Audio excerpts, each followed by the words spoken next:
स्नान, दान और समृद्धि के पर्व पौष पूर्णिमा की आप सभी भक्तों को हार्दिक शुभकामनाएं। लक्ष्मी नारायण श्री विष्णु जी और उमापति शिव शंकर भगवान की कृपा से आप सदा सुखी, निरोगी, ऐश्वर्यशाली रहें। ओम नमः शिवाय।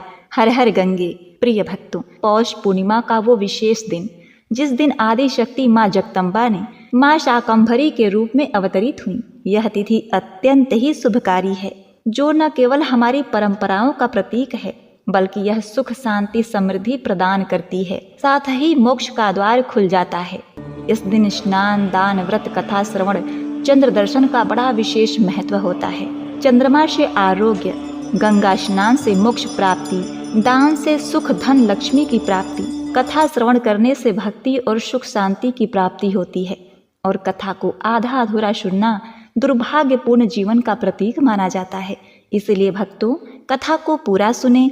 यदि आप एक सच्चे सनातनी हैं और भगवान श्री कृष्ण में अटूट आस्था रखते हैं तो अभी इस वीडियो को लाइक करके चैनल को सब्सक्राइब करें और कमेंट में जय श्री कृष्ण लिखते हुए अपनी भक्ति भाव व्यक्त करें। तो प्रिय भक्तों, बिना किसी विलंब के आज की दुर्लभ कथा का श्रवण करते हैं। सबसे पहले सुनिए शिव पार्वती की गंगा स्नान कथा। एक बार माता पार्वती ने भगवान शिव से पूछा कि हे स्वामी, मेरे मन में प्रश्न उठ रहा है और वह प्रश्न यह है कि क्या गंगा जी में स्नान करने वाले सभी प्राणी निष्पाप हो जाते हैं? हम देखते हैं कि गंगा स्नान के लिए करोड़ों लोग मन में यही भाव लेकर आते हैं कि चलो गंगा स्नान करके हम अपने पापों को ती कर लेंगे। जबकि गंगा में करोड़ों लोग स्नान करते हैं तो वास्तव में उनके पाप नष्ट हो जाते हैं। माता पार्वती का प्रश्न सुनकर भगवान शिव ने उत्तर दिया, हे देवी, जैसी जिसकी भावना होती है वैसा ही फल मिलता है। यदि इस बात को प्रत्यक्ष देखना चाहती हैं तो चलिए आज इस बात की परीक्षा की जाए। प्रिय भक्तों, अब तो माता पार्वती और शिव जी इस बात की परीक्षा करने के लिए चल पड़े। धरती लोक पर आकर दोनों ने अपने भेष बदल लिए। भगवान शिव ने एक बूढ़े ब्राह्मण का रूप बना लिया और माता पार्वती एक साधारण सी अत्यंत सुंदर नारी बन गई। उन्होंने देखा कि वहां बहुत सारे श्रद्धालु गंगा स्नान के लिए जा रहे थे। उन हजारों के भीड़ में भगवान शिव और माता पार्वती भी जा रही थी। प्रिय भक्तों, अब तो एक बीमार व्यक्ति के साथ एक सुंदर युवती को देखकर सब लोगों की दृष्टि उन्हीं की ओर जा रही थी। पार्वती जी वृद्ध ब्राह्मण वेशधारी भगवान शिव का हाथ पकड़कर सहारा देती हुई चल रही थी। उन्हें देखकर कामी चंचल पुरुष लुभाने लगे। कोई बोला, अरे देवी, तुम कहाँ इस बीमार वृद्ध के चक्कर में पड़ गई हो? यह बेचारा 2-4 दिन का मेहमान है, इसके लिए तुम अपना जीवन खराब कर रही हो। इसे छोड़ो और हमारे साथ चलो, हम तुम्हें महारानी की तरह रखेंगे। और कोई कह रहा था कि बेचारी की किस्मत ही फूट गई जो इस बूढ़े के साथ ब्याह कर दी गई। सब लोग अपनी अपनी भाषा में विचारों के अनुरूप ही कहते जा रहे थे। कोई कह रहा था कि बूढ़े की किस्मत बड़ी अच्छी है जो इतनी सुंदर जवान स्त्री से विवाह हुआ है। वहां जितने लोग थे सब गंगा स्नान के लिए जा रहे थे। माता पार्वती जी उन सब की बातें सुन रही थी और अनसुना करते हुए आगे बढ़ती जा रही थी। आगे जाकर भगवान शिव एक कीचड़ भरे गड्ढे में गिर पड़े। पार्वती जी वहीं बैठकर रोने लगी। हजारों लोग उनके सामने से गुजर रहे थे। पार्वती जी को रोता हुआ देखकर लोगों ने पूछा, हे देवी, तुम क्यों रो रही हो? पार्वती जी ने कहा, हे भाइयों, मेरा बूढ़ा पति इस गड्ढे में गिर गया है, इन्हें कोई निकाल दे तो भगवान उसका भला करेगा, किंतु वही प्राणी इन्हें हाथ लगाएगा जो मनुष्य निष्पाप और पवित्र हो। पापी मनुष्य इन्हें छूने से ही भस्म हो जाएगा। उस सुंदर स्त्री की ऐसी बातें सुनकर सबको संशय हुआ कि अगर हम में भी कुछ अपवित्रता हुई तो कहीं हम भस्म न हो जाएं। यह सोचकर कोई भी बूढ़ा आदमी को कीचड़ से निकालने के लिए तैयार नहीं हुआ। असंख्य मनुष्य आए और चले गए। कोई उस सुंदर स्त्री को देखकर हंसता तो कई उन्हें देखकर ठिठोली करते। कई लोगों ने तो ये भी कहा कि क्यों इस बूढ़े के पास बैठी है, पड़े रहने दे इसे कीचड़ में, यूं ही मरा जाएगा और तेरा पीछा भी छूट जाएगा। तुम इसे छोड़ो और हमारे साथ चलो। प्रिय भक्तगणों, बहुत सारे श्रद्धालु हर हर गंगे, पार्वती पते, हर हर महादेव का उद्घोष करते हुए जा रहे थे। पर उस व्यक्ति को कीचड़ से निकालकर परोपकार का ध्यान किसी के मन में नहीं था। धीरे धीरे शाम हो गई। लाखों लोग गंगा स्नान करके लौट गए। कोई यह सोचकर उस बूढ़े को निकालने को तैयार नहीं हुआ। उन्होंने सोचा कि अभी तो गंगा स्नान करके आए हैं, ऐसे में कौन इस कीचड़ में घुसकर अपने आप को अपवित्र करेगा। प्रिय भक्तों, शाम के समय में एक सीधा साधा किसान जो कि गंगा स्नान करके लौट रहा था, किसान उसी रास्ते से जा रहा था जिस रास्ते में माता पार्वती बैठी रो रही थी। पार्वती जी को रोता देखकर किसान ने पूछा, बहन तुम क्यों रो रही हो और इस गड्ढे में पड़ा व्यक्ति यह कौन है? पार्वती जी बोली, भैया यह बूढ़ा व्यक्ति मेरा पति है। यह बेचारे सुबह से इस कीचड़ के गड्ढे में पड़े हैं, कोई भी इन्हें निकालने को तैयार नहीं। यह सुनकर किसान ने प्रसन्न होकर कहा, चिंता ना करो बहन, गंगा जी तो सब पापों का नाश कर देती हैं। मैं अभी गंगा स्नान करके पाप मुक्त हुआ हूँ, लाओ मैं इन्हें निकाल देता हूँ। इतना कहकर किसान उस कीचड़ के गड्ढे में कूद गया और उस बूढ़े व्यक्ति को निकालकर बाहर ले आया। उसी समय भगवान शिव उस बूढ़े ब्राह्मण के रूप से परिवर्तित होकर अपने प्रत्यक्ष रूप में उसे दर्शन दिया और कहा, बस हे पार्वती, जिसका मन वचन वाणी और अंतःकरण पवित्र है, जिसके अंदर परोपकार की भावना रहती है, जिसका हृदय दया और करुणा से भरा हुआ है, जिसे गंगा स्नान के फल पर पूर्ण विश्वास है, उसे ही गंगा स्नान का फल प्राप्त होता है। वैसे तो लाखों करोड़ों लोग गंगा स्नान का भाव लेकर आते हैं, पर उसमें से पवित्र मन और परोपकार की भावना किसी किसी में होती है, जिसका भाव यदि घर पर ही शुद्ध ना हो तो गंगा स्नान करने से कोई लाभ नहीं। शुद्धता मन और विचार में होनी चाहिए। शरीर की पवित्रता तो संसार का विषय है, ईश्वर का विषय तत्व आंतरिक भावनाएं हैं। जिसकी जैसी भावनाएं होती हैं, शरीर से भी वह वैसा ही करता है। जिसका मन दुखी पीड़ित असहाय को देखकर ना रोया, उस पर ईश्वर कृपा कभी नहीं होती। पवित्र विचारों की गंगा में अपने आप को स्नान कराओ, तभी गंगा स्नान का वास्तविक फल प्राप्त होता है। इसीलिए संसार के लोग धन संपदा होने के बाद भी सुखी नहीं हैं।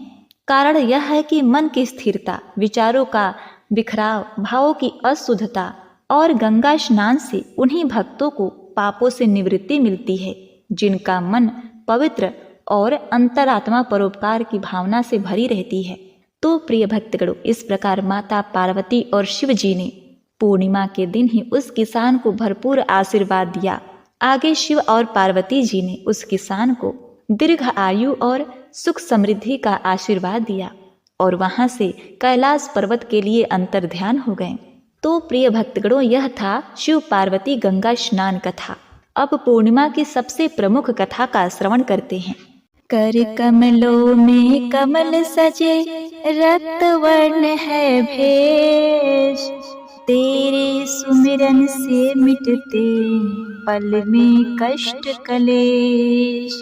32 पूर्णमासी का व्रत करे जो महान, उनके गृह में वैभव की होती सदा वर्षा। जय लक्ष्मी माता, जय विष्णु भगवान, ओम नमः शिवाय। जय लक्ष्मी माँ। प्रिय भक्तगणों, कथा को शुरू करने से पहले हे विष्णु भगवान, हे लक्ष्मी माता, हे उमापति भोलेनाथ भगवान, जो भक्तगण इस 32 पूर्णमासी व्रत कथा को श्रद्धा प्रेम से सुन रहे हैं, उन्हें संसार में यश बढ़ाने वाला संतान तथा अपार धन संपदा प्रदान करना।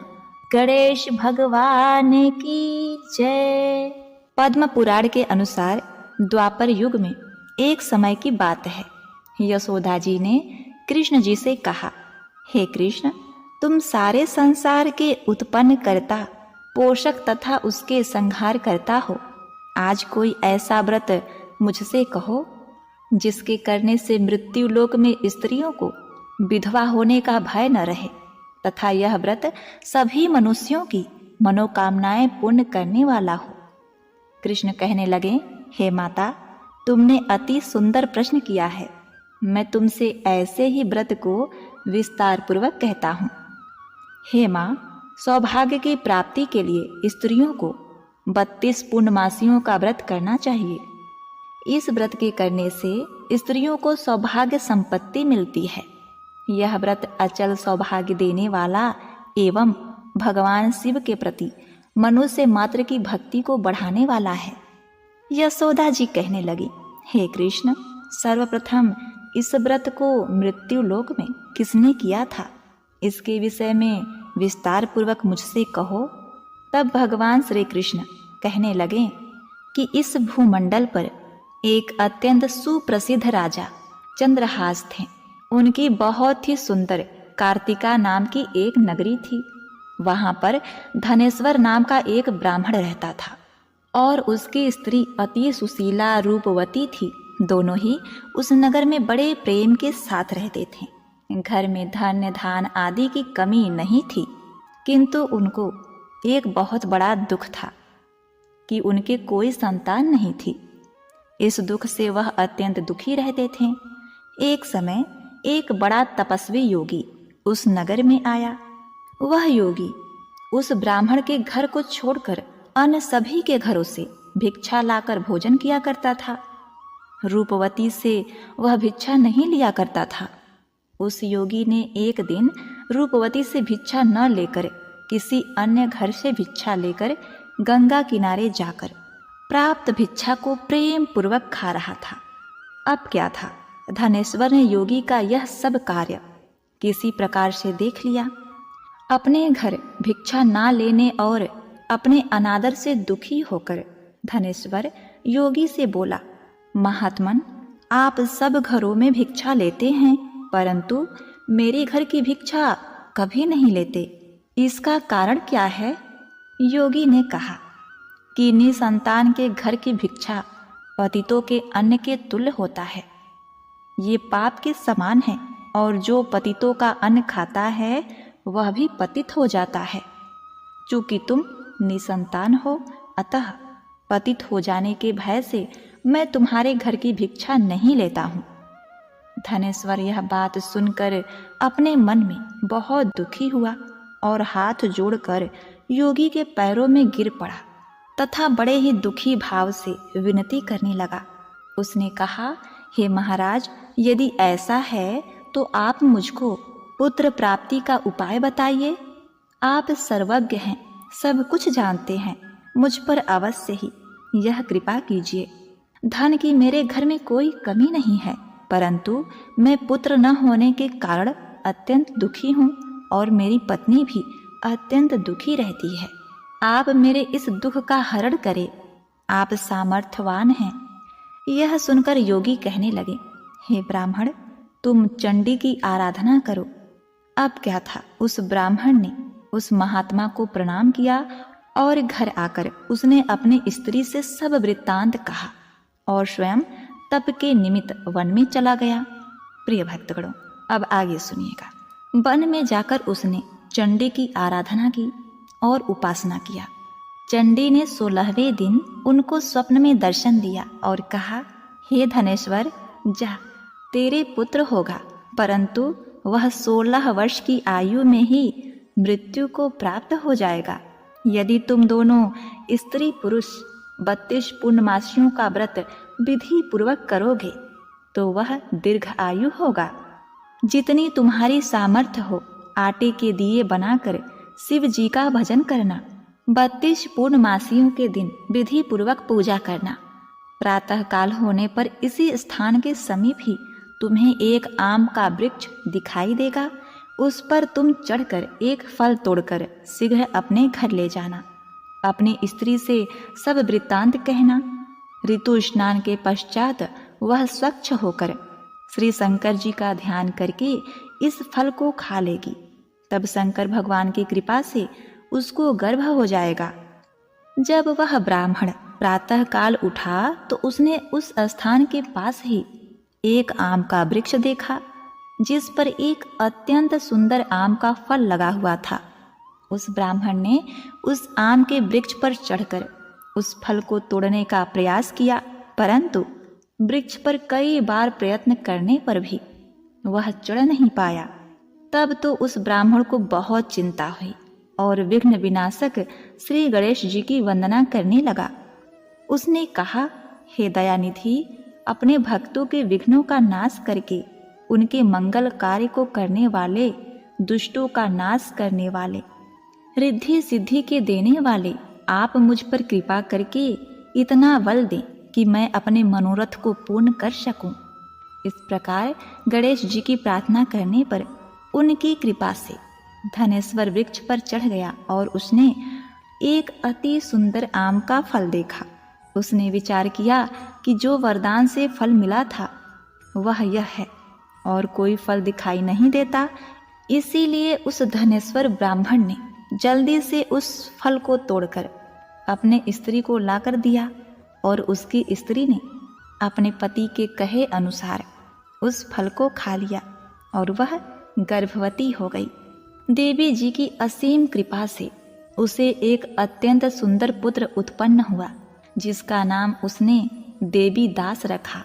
माता पिता के हर्ष और शोक के साथ वह बालक शुक्ल पक्ष की चंद्रमा की भांति अपने पिता के घर में बढ़ने लगा। भवानी की कृपा से वह बालक बहुत ही सुंदर, सुशील और विद्या पढ़ने में बहुत ही निपुण हो गया। दुर्गा जी की आज्ञा अनुसार उसकी माता ने 32 पूर्णमासी का व्रत रखना आरंभ कर दिया था, जिससे उसका पुत्र बड़ी आयु वाला हो जाए। 16वां वर्ष लगते ही देवीदास के माता पिता को बड़ी चिंता हो गई कि कहीं उसके पुत्र की इस वर्ष मृत्यु न हो जाए। इसीलिए उन्होंने अपने मन में विचार किया कि यदि यह दुर्घटना उनके सामने हो गई तो वे कैसे सहन कर सकेंगे। अतः उन्होंने देवीदास के मामा को बुलवाया और कहा, हमारी इच्छा है कि देवीदास 1 वर्ष तक काशी में जाकर विद्या का अध्ययन करें और उसको अकेला भी नहीं छोड़ना चाहिए। इसीलिए साथ में तुम चले जाओ और 1 वर्ष के पश्चात उसको वापस लौटा लाना। सब प्रबंध करके उसके माता पिता ने काशी जाने के लिए देवीदास को एक घोड़े पर बैठाकर उसके मामा को उसके साथ भेज दिया, किंतु यह बात उसके मामा या किसी और से नहीं कही। धनेश्वर ने अपनी पत्नी के साथ अपने पुत्र की मंगल कामना तथा दीर्घ आयु के लिए भगवती दुर्गा की आराधना और पूर्णमासियों का व्रत करना आरंभ कर दिया। भगवान विष्णु की आराधना की। इस प्रकार बराबर 32 पूर्णमासी का व्रत पूरा किया। कुछ समय पश्चात एक दिन वो दोनों मामा और भांजा मार्ग में रात्रि बिताने के लिए किसी गांव में ठहरे थे।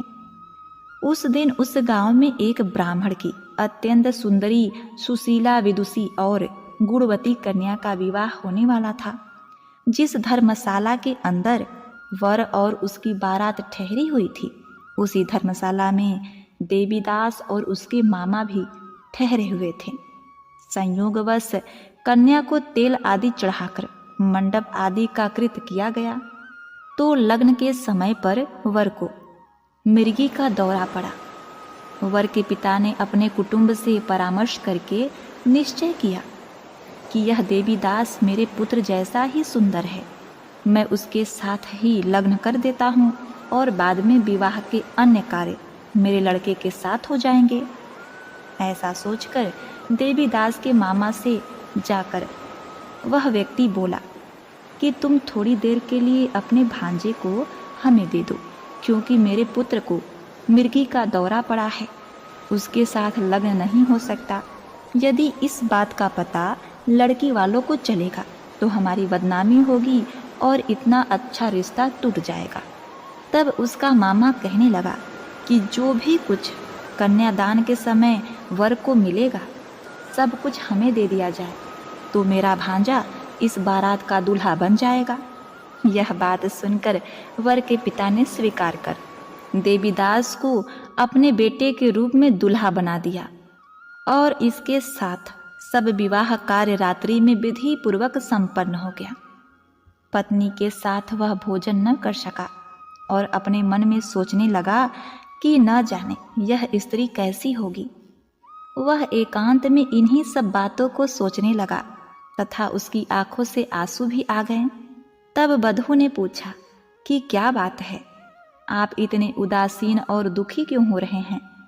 तब उसने सब बातें जो वर के पिता व उसके मामा में हुई थी उसको बतला दी। तब कन्या कहने लगी, यह ब्रह्म विवाह के विपरीत हो कैसे सकता है। देव, ब्राह्मण और अग्नि के सामने मैंने आपको ही अपना पति बनाया है, इसीलिए आप ही मेरे पति हैं। मैं आपकी ही पत्नी रहूंगी, किसी अन्य की कदापि नहीं। तब देवीदास ने कहा, ऐसा मत करिए, क्योंकि मेरी आयु बहुत थोड़ी है। मेरे पश्चात आपकी क्या गति होगी, इस बात को अच्छी तरह विचार कर लो। परंतु वह दृढ़ विचार करने वाली थी। बोली कि जो आपकी गति होगी वही मेरी गति होगी। हे स्वामी, आप उठिए और भोजन करिए, आप निश्चित ही भूखे होंगे। इसके बाद देवीदास और उसकी पत्नी दोनों ने भोजन किया तथा शेष रात्रि वे सोते रहे। प्रातःकाल देवीदास ने अपनी पत्नी को 3 नगों से जड़ी हुई एक अंगूठी दी, एक रुमाल दिया और बोला, हे प्रिय, इसे लो और संकेत समझकर स्थिर चित्त हो जाओ। निश्चिंत होकर तुम आराम से अपने पिता के घर रहो। मेरा मरण और जीवन जानने के लिए एक पुष्प वाटिका बना लो, जिसमें सुगंधित वाली एक वन मल्लिका लगा लो। उसको प्रतिदिन जल से सींचती रहना और आनंद के साथ खेलो कूदो तथा उत्सव मनाओ। जिस समय जिस दिन मेरा प्राणांत होगा, मैं मरूंगा, ये फूल सूख जाएंगे और ये फिर हरे भरे हो जाएं, तो जान लेना कि मैं जीवित हूँ। देवीदास यह समझाकर वहाँ से चला गया। प्रातः काल होते ही वहाँ पर गाजे बाजे बजने लगे और जिस समय विवाह के कार्य समाप्त करने के लिए वर तथा सब बाराती मंडप में आए, तो कन्या ने वर को भली प्रकार से देखकर अपने पिता से कहा, यह मेरा पति नहीं है, मेरा पति वही है जिसके साथ रात्रि में मेरा विवाह हुआ था। इसके साथ मेरा विवाह नहीं हुआ है। यदि यह वही है तो बताए, मैंने इसको क्या दिया। कन्यादान के समय जो मैंने आभूषण आदि दिए थे उन्हें दिखाए तथा रात में मैंने कौन सी गुप्त बातें इससे कही है वो बताए। ये सब सुनकर पिता ने उसके कथन अनुसार वर को बुलाया। कन्या की यह सारी बातें सुनकर वह कहने लगा कि मैं कुछ नहीं जानता। इसके पश्चात लज्जित होकर वह अपना सा मुंह लेकर चला गया और सारी बारात भी अपमानित होकर वहां से लौट गई। प्रिय भक्तगणों, भगवान श्री कृष्ण आगे कहते हैं, हे माता, इस प्रकार देवीदास काशी विद्या अध्ययन के लिए चला गया। जब कुछ समय बीत गया तो काल से प्रेरित होकर एक सर्प रात के समय उसको डसने के लिए वहां आया। उस विषधर के प्रभाव से उसके शयन का स्थान चारों ओर से विष की ज्वाला से विषैला हो गया। माता पिता के पूर्णमासी व्रत करने के प्रभाव से वह सर्प उसको काट नहीं पाया, क्योंकि पहले ही उसके माता ने 32 पूर्णमासी का व्रत कर रखा था। इसके बाद दोपहर के समय स्वयं काल वहां आया और उसके शरीर से उसके प्राणों को निकालने का प्रयास करने लगा, जिससे वह मूर्छित होकर पृथ्वी पर गिर पड़ा। भगवान की कृपा से उसी समय पार्वती जी के साथ श्री शंकर भगवान वहां आ गए। उनको मूर्छित दशा में देखकर पार्वती जी ने भगवान शंकर से प्रार्थना की और कहा, हे स्वामी, इस बालक की माता ने पहले 32 पूर्णमासी का व्रत किया था, जिसके प्रभाव से हे भगवान आप इसको प्राणदान दें। भवानी के कहने पर भक्त वत्सल भगवान शिव शंकर जी उसको प्राणदान दे दिए। इस व्रत के प्रभाव से काल को भी पीछे हटना पड़ा और देवीदास स्वस्थ होकर बैठ गया। उधर उसकी स्त्री उसके काल की प्रतीक्षा किया करती थी। जब उसने देखा कि उस पुष्प वाटिका में पुष्प, पत्ते और फूल कुछ भी नहीं रहे, तो उसको अत्यंत ही आश्चर्य हुआ और जब कुछ ही देर बाद वह हरा भरा हो गया तब वह जान गई कि उसके पति के ऊपर मृत्यु के जो बादल मंडरा रहे थे वो छट गए हैं। उसका पति अब जीवित है। यह देखकर वह बहुत ही प्रसन्न मन से अपने पिता से कहने लगी, पिताजी, मेरे पति जीवित हैं, आप उनको ढूंढिए। जब 16वां वर्ष व्यतीत हो गया तो देवीदास भी अपने मामा के साथ काशी से चल दिया। इधर देवीदास का ससुर उसको ढूंढने के लिए अपने घर से जाने ही वाला था कि वह दोनों मामा भांजा वहां पर आ गए।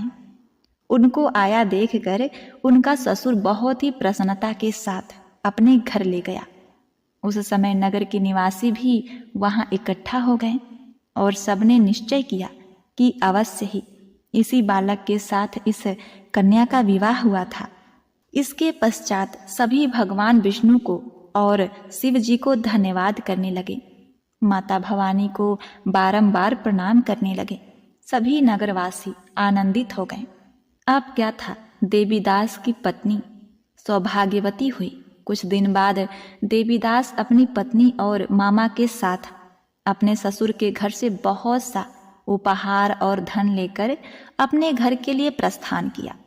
जब वह अपने गांव के निकट आया तो कई लोगों ने उसको देखकर उसके माता पिता को पहले ही जाकर खबर दे दी कि तुम्हारा पुत्र देवीदास अपनी पत्नी और मामा के साथ आ रहा है।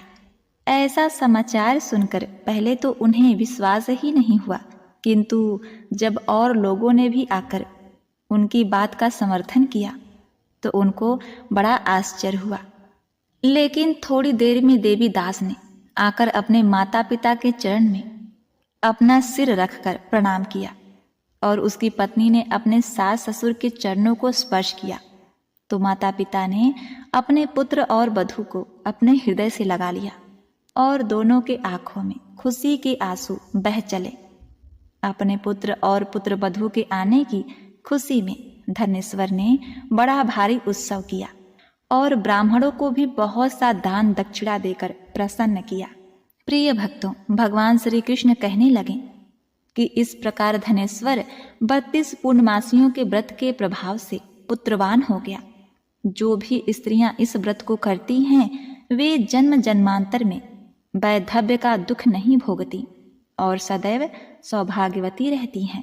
यह मेरा वचन है, इसमें कोई संदेह नहीं। यह व्रत पुत्र पौत्र देने वाला तथा संपूर्ण मनोकामनाओं को पूर्ण करने वाला है।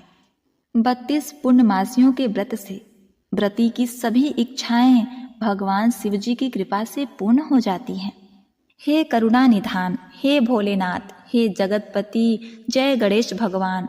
जिस प्रकार आपने ब्राह्मण के पुत्र की रक्षा की, देवीदास की पत्नी को सौभाग्यवती बनाया, उसी प्रकार इस कथा कहानी को सुनने वाले, कहने वाले और हुंकारा भरने वाले भक्तों पर अपनी कृपा बनाए रखना। उनको सौभाग्य, सुख, पुत्र और सर्व संपदा देना। जय माता लक्ष्मी। ओम नमः शिवाय। पार्वती पते हरे हर महादेव। प्रिय भक्तगणों, हमारी दूसरी कथा सभी मनोकामनाओं को पूर्ण करने वाली, धन लक्ष्मी प्रदान करने वाली और भगवान विष्णु को अति प्रिय कथा है। पौराणिक कथा के अनुसार एक नगर में एक सेठ व सेठानी रहते थे और सेठानी रोज विष्णु भगवान की पूजा करती थी।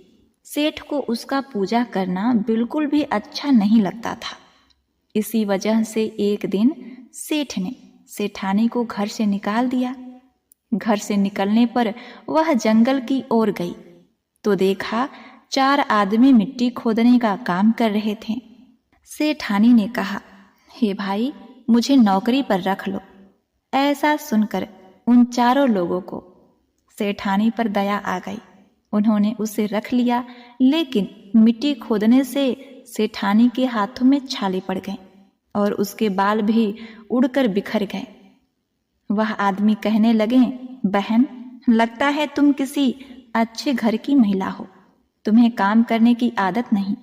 तुम ये काम रहने दो और हमारे घर का काम कर दिया करो। वह चारों आदमी उसे अपनी बहन बनाकर अपने साथ घर ले गए और वह रोज काम करके 4 मुट्ठी अनाज लाते और सभी बांटकर खा लेते। एक दिन सेठानी ने कहा, कल से 8 मुट्ठी अनाज लाना। अगले दिन वह 8 मुट्ठी अनाज लाए और सेठानी पड़ोस से आग मांग लाई। उसने भोजन बनाया, विष्णु भगवान को भोग लगाया, फिर सभी को खाने को दिया। सारे भाई बोले, बहन आज तो भोजन बहुत स्वादिष्ट बना है। सेठानी ने कहा, भगवान का जूठा है तो स्वाद तो होगा ही। प्रिय भक्तगणों, अब देखिए भगवान विष्णु की महिमा। सेठानी के जाने के बाद सेठ भूखा रहने लगा और आस पड़ोस के लोग कहने लगे कि ये तो सेठानी के भाग्य से खाता था। सेठ के घर की धन लक्ष्मी सब चली गई। वह गरीब होने लगा तो उसे अपनी गलती का बहुत पछतावा हुआ। अब क्या था, एक दिन सेठ अपनी सेठानी को ढूंढने चला। उसे ढूंढते हुए वह उसी जंगल में पहुंच गया जहां वह चारों आदमी मिट्टी खोदने का काम करते थे। सेठ ने उन्हें देखा तो कहा, भाई मुझे भी काम पर रख लो। उन आदमियों ने उसे काम पर रख लिया, लेकिन मिट्टी खोदने से सेठ के हाथ में भी छाले पड़ गए और उसकी हालत बहुत ही बुरी हो गई। यह देखकर चारों बोले कि हे भाई, तुम्हें काम की आदत नहीं है, तुम हमारे साथ चलो और हमारे गायों को चारा पानी देना, हमारे घर का काम करना। सेठ उन चारों भाइयों के साथ उनके घर चला गया और जाते ही उसने सेठानी को पहचान लिया, लेकिन सेठानी घूंघट में थी तो सेठ को देख नहीं पाई। सेठानी ने सभी के लिए भोजन तैयार किया और हर रोज की भांति विष्णु भगवान को भोग लगाया। उसने उन चारों भाइयों को भोजन परोस दिया, लेकिन जैसे ही वह सेठ को भोजन देने लगी, विष्णु भगवान अदृश्य रूप में उसका हाथ पकड़ लिए। तब उन चारों भाइयों ने कहा, बहन तुम ये क्या कर रही हो? वह बोली, मैं कुछ नहीं कर रही हूँ, मेरा हाथ तो विष्णु भगवान ने पकड़ लिया है। भाई बोले, हे बहन तुम तो धन्य हो, हमें भी विष्णु भगवान के दर्शन कराओ। उस सेठानी ने भगवान विष्णु से प्रार्थना की तो विष्णु जी प्रकट हो गए। सभी ने दर्शन किए। सेठ ने सेठानी से क्षमा मांगी और सेठानी को साथ चलने के लिए कहा। भाइयों ने अपनी बहन को बहुत सा धन देकर विदा किया। अब सेठानी के साथ सेठ भी भगवान विष्णु की पूजा करने लगा और उसके परिणाम से उसका घर फिर से अन्न धन और पुत्र से भर गया। इधर जो चारों भाई थे उनके घर भी धन धान की वर्षा होने लगी, क्योंकि सेठानी उनके घर बहन बनकर लक्ष्मी के रूप में थी। हे भगवान विष्णु, हे माता लक्ष्मी, जिस प्रकार आपने सेठ को दिया, जिस प्रकार आपने उन चारों भाइयों को दिया, वैसे ही अपने सभी भक्तों को देना, जो भी इस कथा कहानी को सुन रहा है, पढ़ रहा है, सुना रहा है और हुंकारा भर रहा है। उनके ऊपर अपनी कृपा दृष्टि सदैव बनाए रखना। जो भी भक्तगण इस कहानी को सब्सक्राइब, लाइक और शेयर, कमेंट करें, उनके सभी मनोकामनाओं को पूर्ण करना, उनके घर में अपार धन सुख संपदा की प्राप्ति कराना।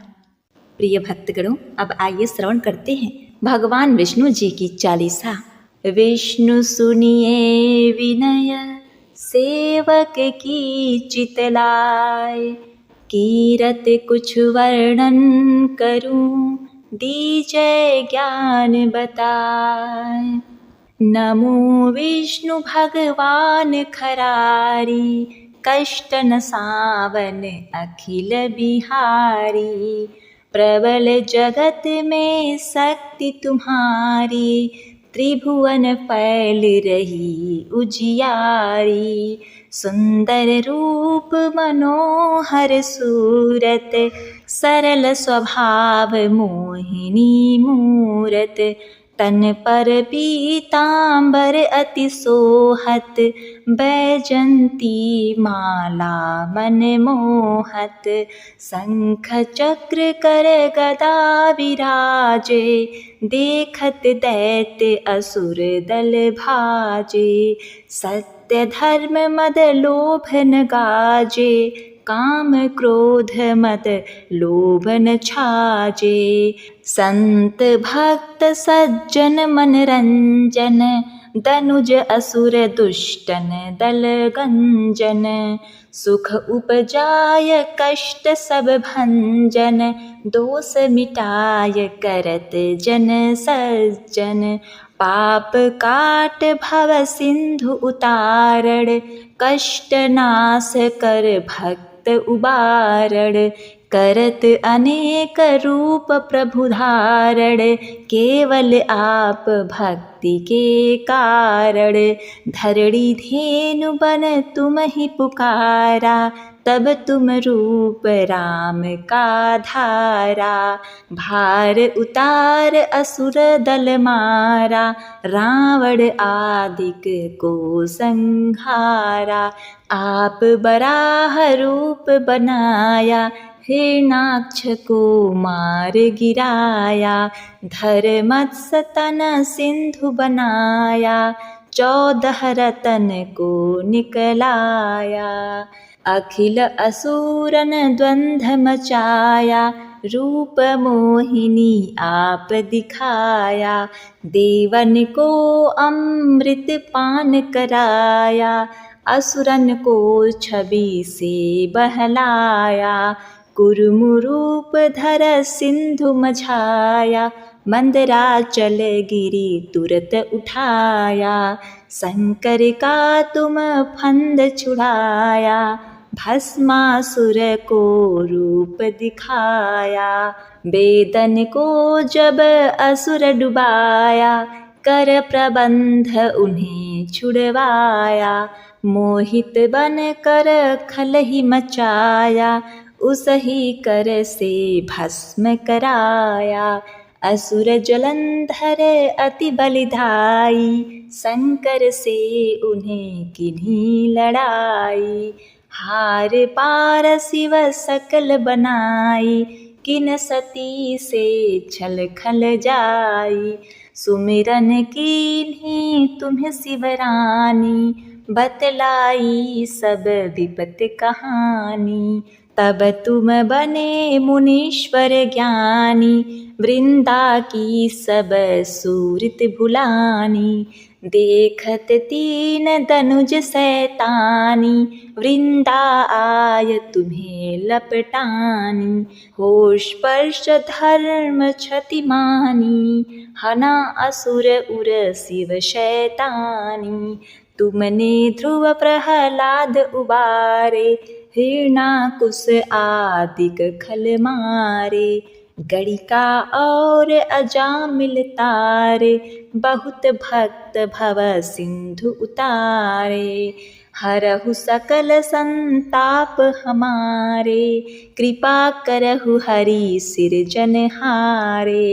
दिखहु मैं निज दरस तुम्हारे, दीन बंधु भक्तन हितकारे। चाहता आपका सेवक दर्शन, करहु दया अपनी मधुसूदन। जानू नहीं योग्य जब पूजन, होय यज्ञ स्तुति अनुमोदन। शील दया संतोष सुलक्षण, विदित नहीं व्रत बोध विलक्षण। करहु आपका किस विधि पूजन, कुमति बिलोक होत दुख भीषण। करहु प्रणाम कौन विधु सुमिरन, कौन भांति मैं करहु समर्पण। सुर मुनि करत सदा सेवकाई, हर्षित रहत परम पद पाई। दीन दुखित पर सदा सहाई, निज जन जान लेव अपनाई। पाप दोष संताप नशाओ, भव बंधन से मुक्त कराओ। सुत संपत्ति दे सुख उपजाओ, निज चरणन का दास बनाओ। निगम सदा ये विनय सुनावे, पढ़े सुने सो जन सुख पावे। बोलिए श्री विष्णु भगवान की जय। श्री लक्ष्मी माते की जय। श्री तुलसी शालिग्राम भगवान की जय। ओम नमः शिवाय। हरे कृष्णा।